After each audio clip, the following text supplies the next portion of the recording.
Every resident has the right to be treated with courtesy, respect, and in a way that fully recognizes the residents individually and respects the residents' dignity. Residents' Bill of Rights, number 2. I have the right not to be neglected. Every resident has the right to be properly sheltered, fed, clothed, groomed, and cared for in a manner consistent with his or her own needs. I have the right to a clean and safe place to live in. Every resident has the right to exercise the rights of a citizen. Every resident has the right to be told who is responsible for and who is providing the residents' direct care.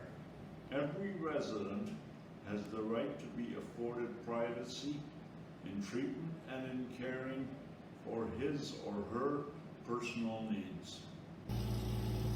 Every resident has the right to have his or her participation in decision-making respected. I have the right to keep personal things in my room. This is my home, and it's important to me to have things that are special to me. Every resident has the right to participate fully in the development, implementation, review, and revision of his or her plan of care. I have the right to consent to care or not when you explain it to me. In the interest of a wholesome lifestyle here at the home, I agree with 11C. Every resident has the right to have his or her personal health information within the meaning of Personal Health Information Protection Act 2004, kept confidential in accordance with that act, and to have access to his or her records of personal health information, including his or her plan of care in accordance with that act. Every resident has the right to get help to become an independent as they can. For example, you have the right to get help to improve your ability to walk or go to the bathroom. Every resident has the right not to be restrained except in the limited circumstances provided for under this act and subject to the requirements provided under this act. I have the right to have visitors in private.